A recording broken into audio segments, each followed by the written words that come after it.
Dad talk, dad talk. Everybody loves dad talk, dad talk, dad talk. Everybody loves dad talk, 'cause we love dads. Yeah. Well, welcome everybody. Happy Father's Day. My name is James. I'm one of the NICU parent partners at the IWK. And with me, I have Doug McMillan and Sean. Sean, how do I not know your last name? Smith. It's what? Smith, the easiest last name. Oh my goodness, how do I not know that? I just always call you Sean. I apologize. All good. Yeah, so Sean is also a NICU parent partner, and both he and I have had children in the NICU, and so what we've done is we've put together a group of dads from the NICU who've had children in the NICU, and we get together every month or month and a half just to get together and talk with each other, hear each other's stories, and connect with other dads who are currently in the NICU. And so what we've done now is we're starting to take that online. And so we're just getting together and just having some conversation. We're starting this off celebration of Father's Day. We all believe that fathers are important in the NICU. And so we just want to have some conversation around that and share that with all of you. So as I said, my name is James, and yeah, let's Sean, do you want to start us off? And I think what we'll do is we'll start off talking with Sean, and I will just sort of share some of our experiences in the NICU, and we'll get some input from Doug as well. And Doug is a neonatologist at the IWK, and I'll get him to introduce himself a little bit more fully than that. But yeah. So Sean, why don't you start us off? Tell us a little bit about yourself and your experience. Sure. So yeah, I'm Sean Smith, and I have a 3-year-old son who was born the IWK in May 2017, and was born very premature. So he was born at 24 and 1 week gestation. So at the time of birth, he was 670 grams, or a pound and a half. So as a result of that, we spent three and a half months in the NICU. It was quite a struggle being in there for that amount of time, for sure. A lot of difficulties to overcome, day-to-day challenges, and a lot of learning in there, for sure. A lot of new things that never encountered before. And yeah, I mean, I'm happy to say that he is very, very much progressed from his time in the NICU. He is a very happy, healthy 3-year-old now. But yeah, as James had mentioned, I'm part of this parent partner program to touch base with parents that are now in the NICU, to help lend an ear to somebody who's going through this experience. Because in my experience, and my reason for joining this program is, while I was in the NICU, if I were to talk to family or friends, and they would ask about my son and how he's doing, they would often only want to hear the bright side of things. They would ask how I was doing, I'd say, good, but there's this, he has brain bleeds, he has this, that, whatever. And it was often just met with, so he's doing good, right? Yes, relatively, but he is still in intensive care. He still has this and this and this issue. Oh, so he's doing good. And so I found a lot of people weren't so comfortable to have a more real conversation about this, or couldn't relate to it because they've never been through this. And it's not a fault of theirs, it's just they have not gone through this, so they don't quite know. And so I wanted to be somebody that can more relate to somebody as we're going through this experience. And that's not to say that my NICU experience is the same as yours or anyone else's. Everyone's time in the NICU is and will be different. But I feel that I can offer near that at least more helps, gets me halfway there to help relate in the experience that they're going through. Yeah. I think what you're alluding to is the fact that many people have good wishes in their hearts. They just don't have the right words to ask at the right time. And it probably is related to whatever perceptions they have coming into this. For instance, there was a time when many of these small babies didn't live, but that the outcome for small premature babies, as you and your families both know, is now better than ever before. And so we need to get that information into the hands of the public. And then I think that they'll be able to find the words and perhaps make you feel more supported. Although I guess it's something that's always unique to each person and each family. Yeah. Yeah, it absolutely is. Everyone, and everyone that I would talk to, it is that they had most well-meaning intentions, but it, like you said, they just don't have the words, and it's difficult to. I'm not even saying that I necessarily have the words to properly relate to every person who's in the NICU, because I don't know the experience that they're going through. They may have different scenarios that they encounter that I've never even heard of. Yeah. That is Journey Through the NICU.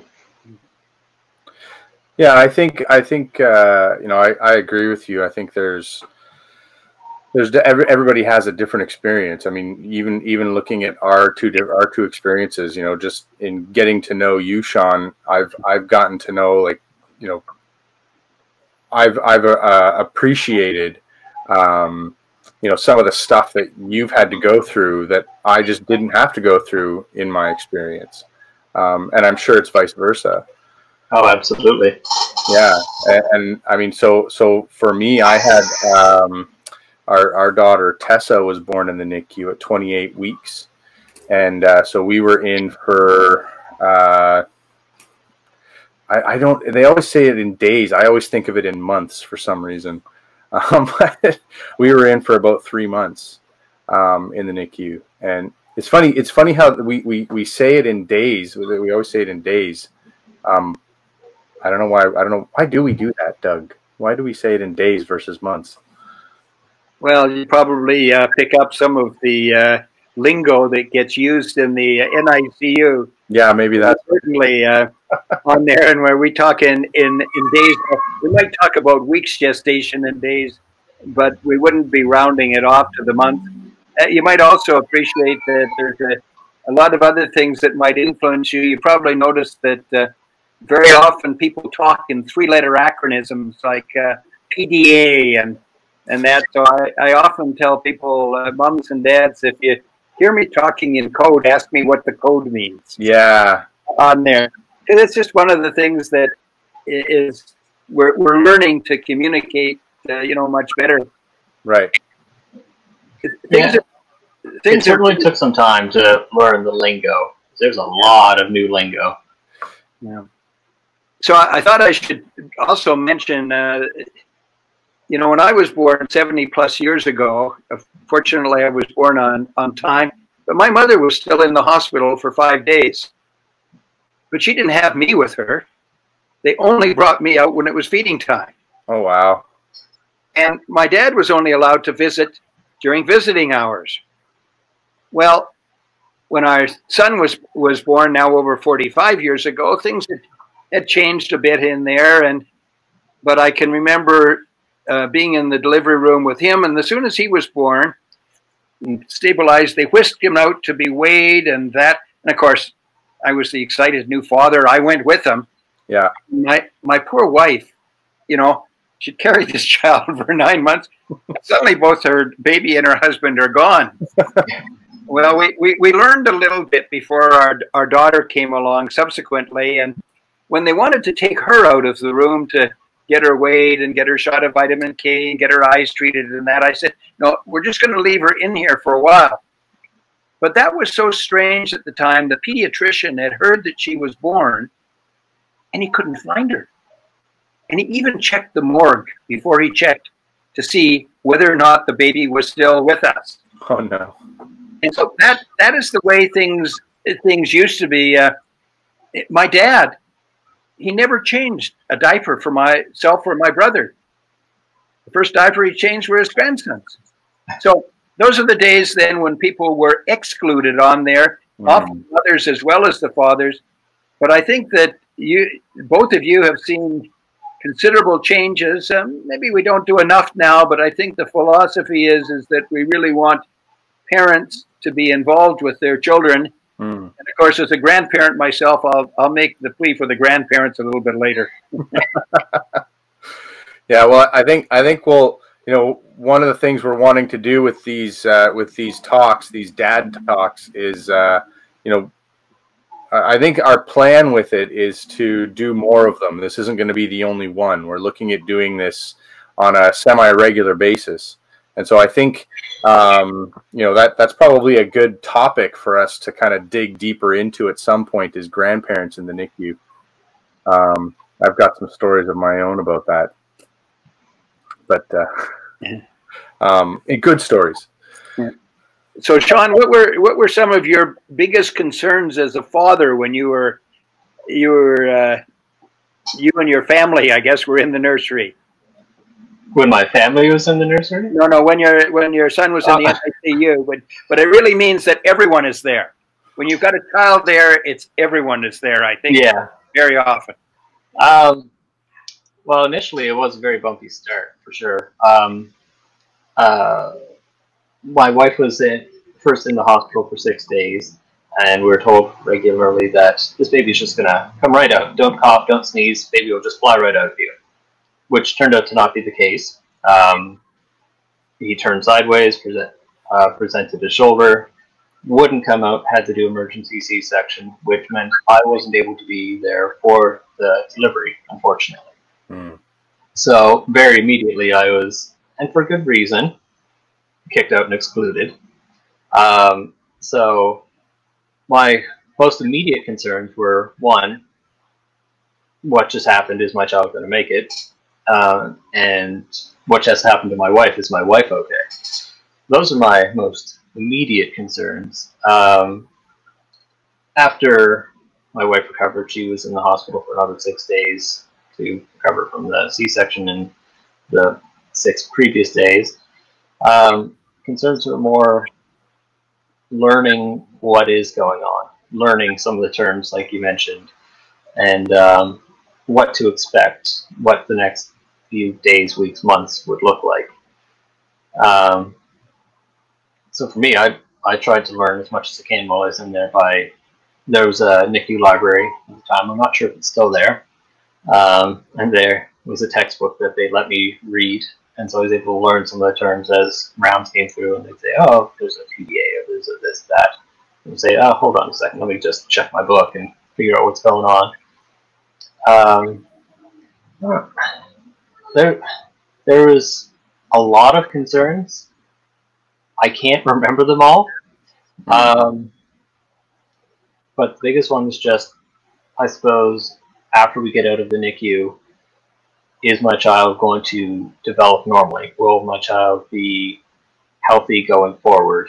Will there be any continuing issues that we need to work with for the rest of his life? Or will anyone even know that he's been in the NICU after he's out of the NICU? I suppose that was my biggest recurring concern when I was in there. So go ahead there. Yeah, I was going to say I would echo that. I think we're talking about differences in our experiences, and yet there's this shared experience that we all have as well. And there are sort of common, even with other dads that we talk to, there are sort of common concerns that seem to keep coming up. And I think that's one of them, is that concern that, you know, what's going to happen after this? You know, how is my child going to develop? I mean, I remember with Tessa, she was on oxygen for pretty much the whole time that we were in. She was intubated for I think the first 24 hours. But then she was on, you know, high flow oxygen all the time. And so one of the things, as I didn't even know this until like later on in our stay. I mean, we were there for 3 months, but I didn't even realize that there was the possibility of there being eye damage from too much oxygen. And so when the doctors came down, there was different doctors that came down to come and check on her eyes, and so they were thankfully she was fine. But it's one of those things that you know, she's on oxygen all the time, and yet she needs the oxygen, but the very thing that she needs in order to live is something that could possibly create an eye situation later on down the road. Yeah, that was one of the things that we encountered as well, where Eli was intubated for so long and then on oxygen. I think he was on oxygen until the last week that we were there or so. Yeah. And I had no idea about that too much oxygen can damage the eyes. And it was one of the fun things I read in that book, that's why Stevie Wonder is blind. That he was preemie and he got blasted with too much oxygen as a child and his retinas detached, and that's why he was blind.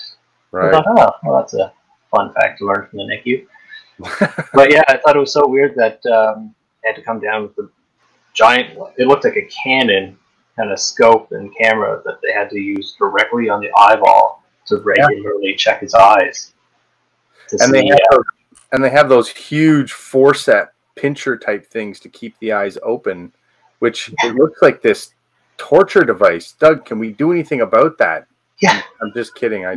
Well, no. I think your statement is a good one, and people are actually looking at that right now in the IWK Health Center, and people like Marsha Campbell-Yo, they're looking at discomfort and pain in babies. You know, they anesthetize the eyeball, the cornea, the part that's super sensitive, but it's probably not comfortable putting those retractors in. So I think there's many things now that we're trying to do to make things better, and that we're learning more. So whether it's being held by a family member, a mother, father, you're getting a heel stick, or whether it's something else, there's often very simple ways. If we can't eliminate the discomfort, at least we can make it better. And that's where I think that parents are especially helpful. And it's more than just the mother pumping breast milk and having dad bring it in. They can actually benefit their baby by being with their baby. I don't know whether both of you had a chance to have your baby skin to skin with you. Yeah.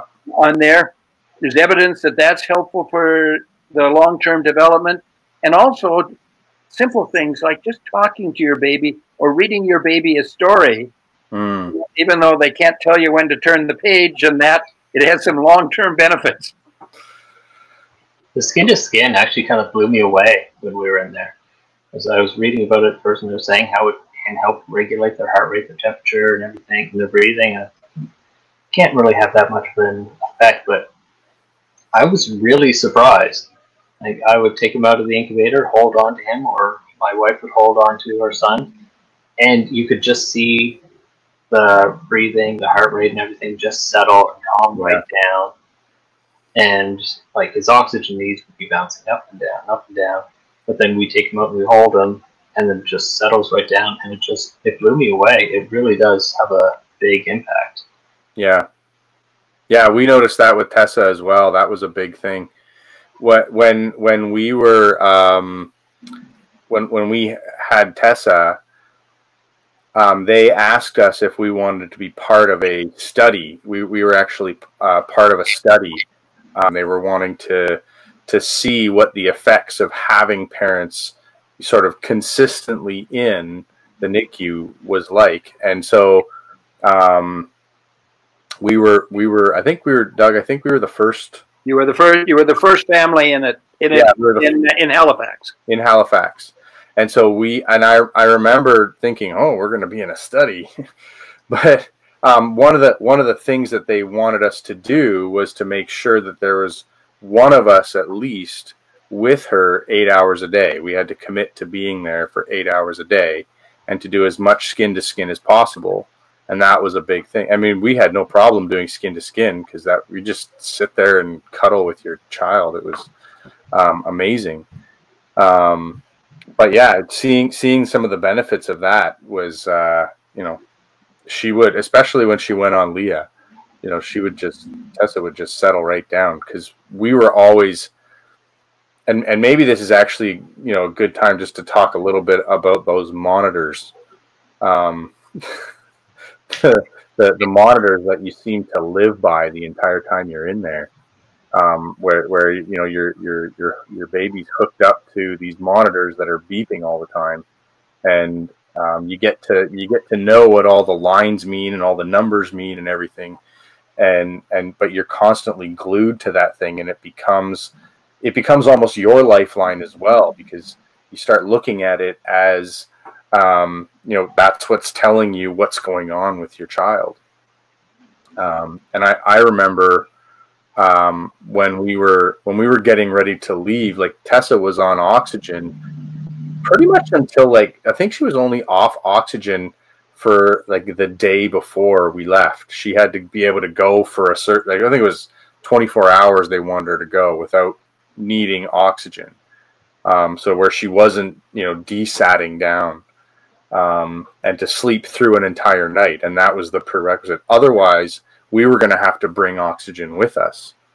And so when we went for that whole 24 hours where she didn't need oxygen, and then when we brought her home and there was no monitors, they kind of warned us and said, like, it's good to have the monitors there, but make sure that you're actually getting your cues and figuring it out by looking at your baby. Don't just look at the monitors. It's weirdly quiet at first when you don't have the monitors. I was up every 10 minutes. I woke up every 10 minutes to go over and check on her and make sure that she was okay. Well, I think the technology is great when you need it, but it is a little overwhelming and a little daunting. And that probably goes for in the adult and pediatric intensive care unit, also on there. People come out of that and say, do you know how many wires and tubes there were? And we really need to remember that there's a person there, and in our case, a little person. And I think that that's one of the things that's been very helpful in having family members actually present what was happening with their baby. So for instance, with Leah, I can still remember hearing her say every day, "This is Tessa." Yeah. It humanized.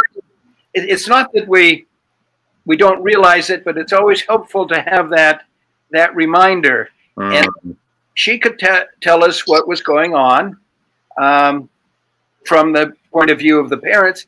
And sometimes when there's things that require some judgment on there, the parent is in a better position than any of the healthcare workers to help make that judgment, because the parents are there all the time, and the doctors are in and out, and the nurses change shift. But having that constant family there, I think is very helpful.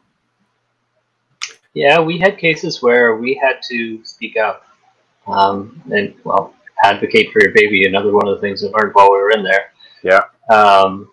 Where, we would have like a new nurse come in, and we would have to explain, now this is his normal, that he's at like this breathing level, or this is his normal, the way he is laying or sleeping or anything like that. Because they would and I look at it, have some concerns like, oh no, we shouldn't be doing this. Well, this he's been reviewed many times by nurses that have been with him for a long time, or a doctor who's been with him for a long time. Like, it's not panic or anything. Like, we would have to speak up on his behalf. Yeah. And yeah, I mean, that was a helpful thing that we were there. We know that's his normal. We could say that. Yeah, I remember one of the things I would say to them is, I've known her for her whole life. I like that. I've been around since the day that she was born. I've known her whole life. You've known her for 10 minutes and you read a chart. And it doesn't, not to take anything away from the healthcare staff, but there's still, you know, you pick up on things like what you were saying, Sean, but you pick up on things about what is going on with your baby, and especially once you start getting off, you know, sort of weaning yourself off of just staring at the monitors, and you start actually looking at your baby, you start to, you know, get to know the little facial tics, and you start to, when they turn this way or when they yawn, or you know how, like, when there's always that, you know, the parents can always tell what kind of cry their baby, you know, it's like the baby's crying and they can tell whether they need a diaper change or whether they're hungry or whether they're hurt or whether they're happy. And the same thing happens in the NICU, but it's not necessarily because their baby's crying. You just get to know your child over that period of time. And there's something to be said for that experience. And you know, to their credit, you know, most of the time, you know, the healthcare staff would take that into consideration. Well, I think that's what the partner really means. Yeah, is you are a partner. It doesn't mean you have to take sole responsibility, but it doesn't mean that anyone else takes sole responsibility. As a matter of fact, I think the advances in improving care of small babies and their long-term outcome has really been very much a team effort. Mm. You know, it's not because of the doctor or a particular nurse or whatever. It's a whole team of people: doctors, nurses, pharmacists, respiratory therapists, but most importantly, the families. Because regardless of what we do in the NICU, that's still a very small portion of their long-term developmental needs. And so one of the things that we need to remember, and I think that we're trying to prepare parents even better for the role of parenting, because we recognize that that's been a change in your expectations. Mm. You know, no one starts off early in the pregnancy, at least with the first baby, and expecting that it's going to be preterm. No. And when he or she is born early, there's often a sense of loss of control, a loss of your expectations. And I really think, and I'd be interested in both your points of view, how that we can help make that easier or better. Hard one. I don't know if there is a way to make it easier or better. Yeah. I think I've been asked this question before, and I don't think it's a simple, you know, here's the one thing that you can do.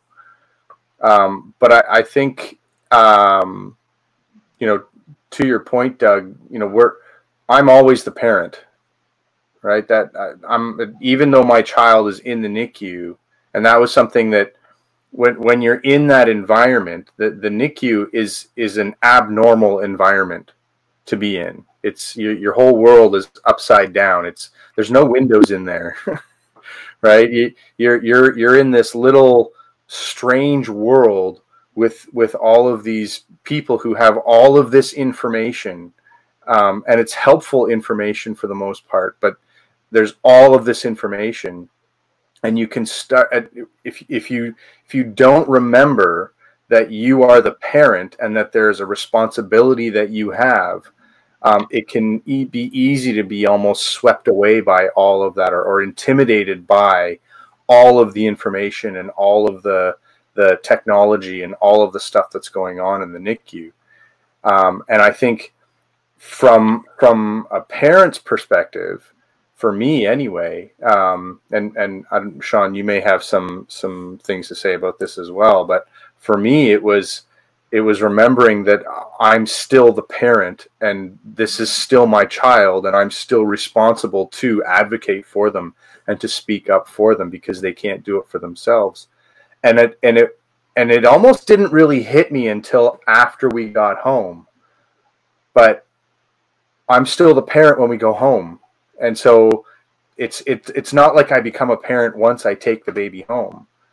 I'm a parent in the NICU, and as a parent, there's a responsibility that I have, and so I can't give that to somebody else. Yeah, I feel like I'm rambling a bit. I know you mean. Other advice you'd give to, there might be someone that's watching this video that's a new father of a baby who's in the NICU, either very preterm or have some other problems. Have you got any thoughts or advice you might give to him? Hard to give, like you said, James, one size fits all of advice, but certainly being there as much as you can with your child to get to know your child. And again, like you said, know that you're the parent, and it's not just this child is in the hands of the healthcare staff, but this is your child. Yeah. That you are learning who they are, and you're their parent. Yeah, I guess the best advice I could really give is be there as much as you can, as available as you can. Of course, that's not always as easy said as done. Because unfortunately, not all parents are able to quit working or stay in the NICU all the time. Quite often, the dads have to keep working. Somebody has to keep bringing money into the household, especially with a new baby on the way, or now here. Yeah, I'd say that's the biggest bit of advice I can give. So that is sort of the exact opposite of when I was born, and they had an hour visiting in there. But there's one other aspect of that I think that, that fathers are, as you mentioned, in a little different time frame as mothers. Most of the physicians and the other healthcare personnel, the education sessions and that, they go on during the day. And some fathers can be there, but many of them can't. As you say, they're out working. And so I think that was part of the reason why, the fathers group got started, was to provide some people an opportunity to exchange ideas, but not necessarily during the regular 9 to 5 working hours that many institutions have. Yeah, I know. That's why we typically target the weekend evening time slot. It's typically the time that most dads can be available, because most of them would not be working at that time. Now, not all can attend. Not all necessarily want to attend, because that could be the only time that they do have to be with their child. But I think it makes us look the most available at that time. Yeah. The other interesting thing for me was when it was the parents presenting it at rounds, and that when the father could be there during the day, and I guess it shows the difference in different kinds of families. There was some places sometimes then where the father was quite happy with the mother doing all the presentations. And then there were times when the father was anxiously in there saying, "It's my turn. Yeah. Do that. I get to present today. You did it yesterday." And I guess I shouldn't be prejudiced one way or the other, but I like the idea of having more than one parent present when there was an opportunity, because it helped me understand how people see the same baby in the same family, but just from a slightly different perspective Mm. on there. So that was my own personal preference on there.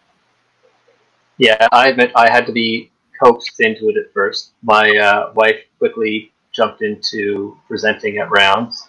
I was more shy to do so, but it did help me feel more involved with my child in his care when I was presenting at rounds as well. Because I was presenting at rounds. I was part of the care team.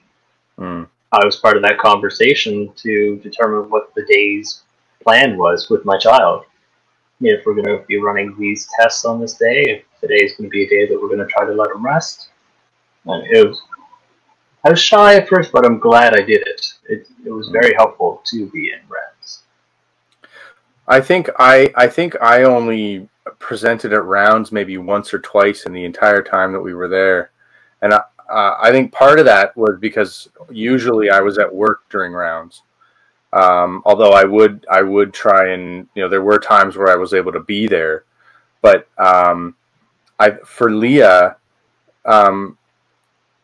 I think us being part of that that study was one of the best things that could have happened to her, because it gave her something to focus on. It gave her, and she took it very, very seriously. She's a she's a journalist by trade, and so she was keeping track of every single thing. She was keeping the holding everybody accountable for every decision, in what I thought was a very gentle and nice way most of the time. But she was very much wanting to be involved, and I think that was one of the things, because I know for her, she was very disappointed. It was a hard thing for her to be, to not have that full pregnancy, to not have, like, for us, for in our story, it kind of hit us we found out at 20 weeks, that there was the possibility that this was going to happen, but we didn't know what that timeline was going to be.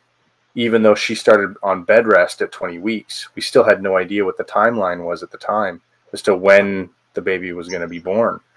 And so we had planned an early baby shower. We had planned to get the nursery ready together, and we started planning it earlier, but she came way earlier than both of us even anticipated. And so we didn't get to do all of those things. And so it was something that she felt was taken away. And so this was something that was given to her that she could do and be a part of. And it was a huge thing for her. And so for her, presenting on rounds gave her that voice, and it gave her that ability to, speak up and be a part of the healthcare team. And yeah, I think you're right that some, I'd say mothers and fathers, but more mothers than fathers, frantically search everything that they've done and that they haven't done to see what could have changed this. Yeah. And unfortunately, we don't have the knowledge to know that.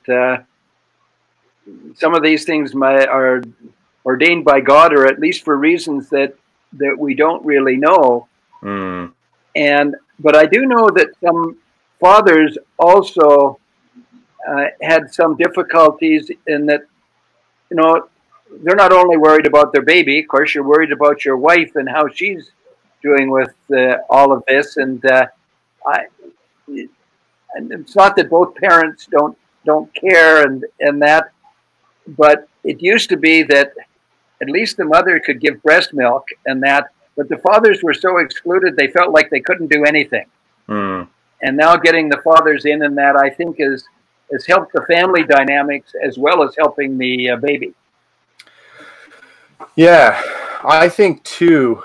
We were kind of talking about how things are different than they were, and we were, I was more involved maybe than I was able to be more involved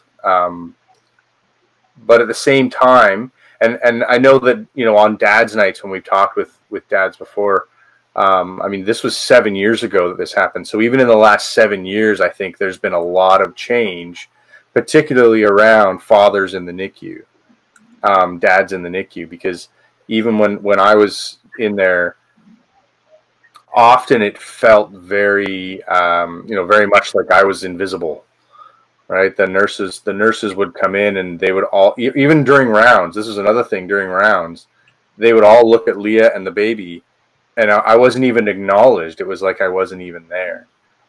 And that's, you know, I'm not complaining. That was just the reality, right?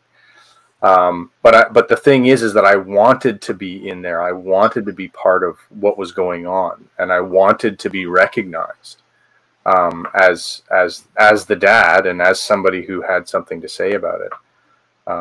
And that was one of the things that I appreciated about you, Doug, was that you actually did take that time and you helped to bring me into those conversations. But I think that's something that a lot of dads felt. I don't know what it's like in there now. Although from some of the conversations that we've had with some of the dads, there's some of that sometimes, and then a lot of them are, I think, and maybe Sean, you can speak to this as well, because I know you've had a lot of conversations with dads in the NICU as well. But yeah, well, I felt a bit the same of what you had, and it's hard to say because the NICU has been fundamentally redesigned and rebuilt since we've both been in there. But I feel like that was part of the change as well in bringing more involvement of the dads in. Is so when you and I were there, it was the open bay concept, and so our area was, I don't know, 8 by 10 feet, just a small curtained off area where you no privacy or anything, and very small space to work with. And now with the single room family care, you can more easily have the whole family there. I mean, one of the limitations of the old design was if we had visitors, there's only 2 people at bedside at a time. Me being the dad, I was typically the first to go in most cases. That, well, mom's here, she knows all about the baby, she can fill all in about that, and if the person's here for an hour or so, well, baby's probably going to need to breastfeed in the meantime, so mom, you stay here, dad, you go wait in the waiting room, or go wherever, you know, just get out. yeah. And yeah, I think there is more involvement with dads now with the new design. I think the new design certainly helps that a lot. But I think that also helps. It helps focus that family-centered thinking more as well. That we have the facilities to have the whole family here. So if mom and dad are here and a grandparent visits, they can all be here, and it helps more say, like, no, this is a family. This is the family's area. This is their baby. They.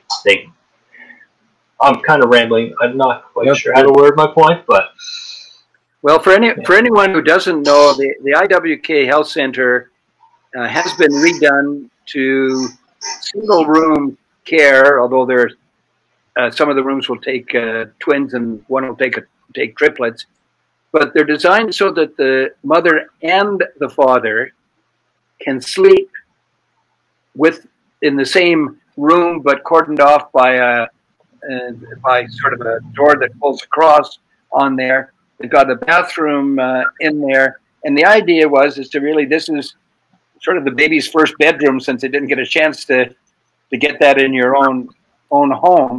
Yeah. But that philosophy was so well supported that the funding for that really came from the community. And I think was another example for me that if you look at things for the families in that, rather than the technology or just the technology, you need them together, then it has appeal, and people have a much greater recognition of that. Mm. I think back to the early days when I was getting trained, and people would say, "Well, all of these tiny babies, you can't do anything for them." It was almost like they were supposed to die. Right. And now things are much different in the eyes of the public on there. There's still more work to do, but I think there's much more recognition, and it reminds me of the Dr. Seuss book with Horton Hears a Who. A person's a person, no matter how small. Yeah. Yeah, I remember that was written on the wall, the back wall of the NICU. Yeah. And thought that was very good to have there, because it's almost hard to forget that, because some of the children can be just so small that this is a human, this is a person, this is somebody who is going to grow to be a full person. And so no matter how small they are still a person. And James, you can attest, like they have their own personality. You can see that day to day, that even at that size, that child has their own personality. Well, and it's funny you say that, Sean, because even there are things, there are sometimes expressions or things that just little movements that Tessa will do now, and I mean she's 7 now, and there are things where she'll do it, and I'll just, it almost brings me back to the NICU where I remember it's like, yeah, that's her, and so her personality was coming out even then. Well, I have a family that they now live in Scotland, and I looked after their son, who's now 35, and he was 2.5 pounds at birth, and they can remember many, many more details of what went on than certainly I can remember. But because we've had a chance to visit over the years, it's been interesting to hear the things and how they perceived what I was telling them about different things on there. So I think that's been one other good example for the healthcare professionals. All of us like to see the products that we've been helping in their very, very early years on an ongoing basis. So whether it's you've got a follow-up appointment or something else, some other reason to bring your children back, I can tell you the healthcare team really likes it when that occurs. Selfishly, I do love showing off my former preemie. Yeah, I kind of do too. Yeah. And you can take credit for both the genetics and the environment. Yeah. Yeah. Well, I think we've been going for almost an hour here. I think it's 45 minutes or so. 45 minutes? Yeah. Yeah, I know, Doug, you were talking about how things have changed. I mean, we were just sort of talking a little bit about how things have changed even even the past 7 years. But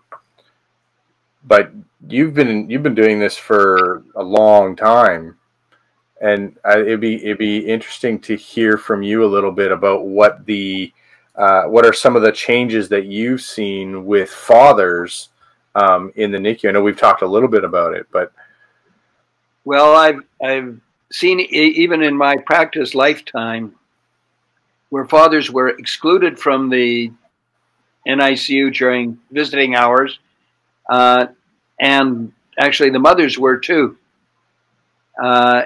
And the healthcare team on that, I think, they felt that there was a variety of reasons for that. But as I reflect back on that, I sometimes wonder it's because we didn't know how to deal with the fathers and mothers as well. Like the people that are talking to you about your preterm baby. I mean, it's not entirely true, but I think there was some element of that. And we would couch it in terms like we don't want any infection in the nursery, or in some there's too many people at the bedside or something else. I think in the course of time, then we first started with the mothers. And that's probably the natural part because they were providing the breast milk and that. And now that we've got the fathers in there, and the fathers really being involved, I would say, has been more something of the last decade or so than now. Now there'll be changes in the future, I'm sure. Then the technology is a wonderful thing. It's enabling us to do what we're doing here today, in spite of the fact that we're a long ways apart. There are ways then not everyone can stay with their baby. Yeah. And especially for families that have other children at home. But now there's ways, and with the Shea NICU project that's going on in there now, you can transmit pictures of the baby, and you can show them to your other children because they often wonder what's happening. You can show them to friends and you can be more involved with what's going on. And so I think some of these projects and that with the technology are going to make things better for the families where they can't be with their babies all the time. But our goal should be as soon to prepare the families and the baby to get home as soon as possible, no matter what we do in the NICU. If it's not necessary for the baby to get some specific aspect of care, that baby is better off at home. Mm. You know, as bad as it was being in the NICU, in some ways, I actually am happy that my child was in the NICU, which sounds funny to say, because by the time we went home, I knew my child so well. At this point, I already knew all of his cues, his personality, his cry, the meaning behind his cry. So we got home, and the first week, month, we're just sitting at home. We're saying, "Man, this is so easy." What are people complaining about? Like, this is so easy. I know exactly what's going on. I don't have wires on this child. Like, we're in our own home. We're comfortable. So easy. And we had some friends that had a child and went through normal process, and they had the child there for 24 hours and then they're home. And I was thinking, these guys have no idea who that child is or what's going on. They're just, all of a sudden, there's this brand new baby at home. They don't know anything about him. So it's funny because I felt almost lucky. I'm like, oh, no, I got a huge crash course with all kinds of doctors, nurses, everyone to help me out. I've got 3 months of training already under my belt with my now term newborn. That's a good approach. Out of things that were obviously less than what you had hoped for, you've got benefit, and I guess maybe that's a good lesson for all of us in life, that we should be looking for the good in things instead of the bad all the time. Yeah, that was a big positive. Yeah, I actually had the same reaction coming home. I used to call the NICU baby boot camp because you were thrust into an impossible situation, and you had to figure it out as you went along. But you also had this amazing team of people around you, and so there was all this support that was in there that we wouldn't have got if we had just had her and came right home. So I remember doing our first bath, and I was like, my goodness, this is the easiest bath we've ever done because there's no wires attached to her. That was the first bath I think she had without leads all over her and wires and stuff. So changing a diaper was like, this is the easiest thing in the world. And so it actually felt, because you were in such a high intensity situation for such a long period of time, when you did come home, it was almost like it was relaxing and very quiet. It was so quiet. That was the biggest shock for us as well, I think. We're just sitting at home. Like, when we first got home that day, we just sat there and we're just looking around like, there's just it's quiet. We don't have people like walking around us all the time. We just have our own space. Man, I love this. This is great. I think that's again where the single room care and that has been helpful for families, in that they do have more privacy and it is quieter on there. Yeah. Yeah. Well, and I think it'd be interesting to, you know, for some future, you know, dad talks, that we bring in someone who has gone through the single room care and get their perspective on coming home out of that environment. Because I think that'd be a good idea. The other thing is you'll have an opportunity that I won't. Another generation from now, look back, and you'll be surprised to see the things that have changed, but also the things that you've helped to change. So by being in there and being involved and with the dad's group and other, then you're part of that change, which is resulting in improvements overall. I hope so. I agree. Yeah. Cool. Well, do we have anything else to talk about? I think that's good for today from my standpoint. Yeah.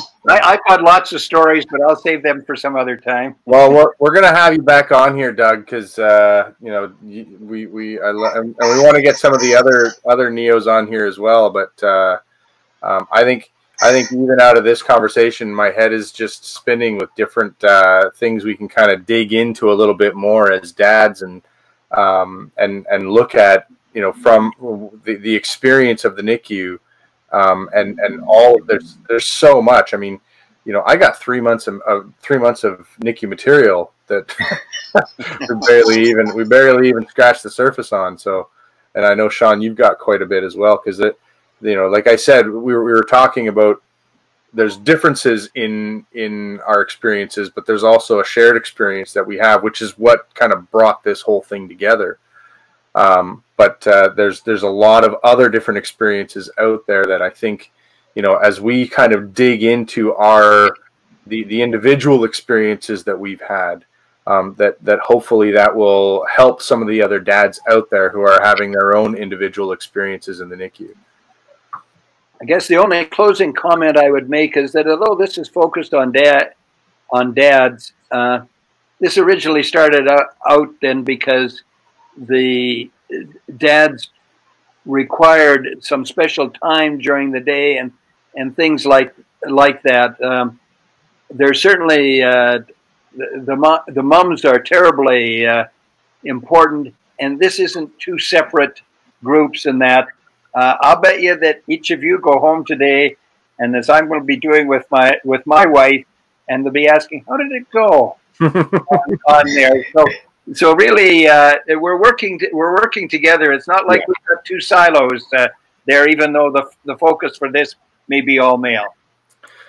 And I think that would probably be a really good topic at one point. We could dig into that for probably an hour in and of itself. No doubt. Yeah. Well, thanks very much. Let me know if I can provide anything further. As you know, I've got a colleague who's both a father of a preterm baby and a neonatologist, so you can get other points of view on there. Yeah, well, we're definitely going to call on you guys and pick your brains and hear a little bit more from you guys. I know there's some other dads that we want to get on here as well. So I'm looking forward to seeing how this goes forward. But I just want to say thanks, you guys, for taking the time and being on here. And glad to be a part of it. Yeah, enjoyable. Thank you very much for the invitation. Yeah, Sean, I don't know if you have any sort of last closing thoughts that you want to share. Any like words of wisdom? Yeah, words of wisdom. What for you know, any dads who are watching this?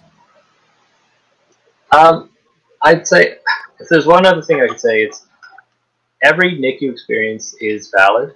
And what I mean in that is like I've said a few times before, everyone's experience in the NICU is different. Where some families might be there for just 4 hours or a day or two or a week, and others there for a much longer amount of time. It's still a valid experience because it is still not the plan when you conceived, when you had the baby, when you're going through the pregnancy. It's still, you expected to go to the hospital, have a healthy baby, hang out for a day, and then quickly be discharged. You did not expect to go to intensive care and to have that label applied to your baby that your baby had to go into the neonatal intensive care unit. So that's about all I really have to add and wrap up with. Yeah. Yeah, I think that's a great way to kind of end this broadcast. So again, thank you very much, gentlemen, and happy Father's Day. Happy Father's Day. Father's Day to you. Yes, to you as well. And to anybody who's watching, happy Father's Day. Be proud you're a dad. And thank you, gentlemen. Thank you. And we'll see you all sometime in the future. Sounds good. All right. Dad talk, dad talk. Everybody loves dad talk, dad talk, dad talk. Everybody loves dad talk, 'cause we love dads. Yeah.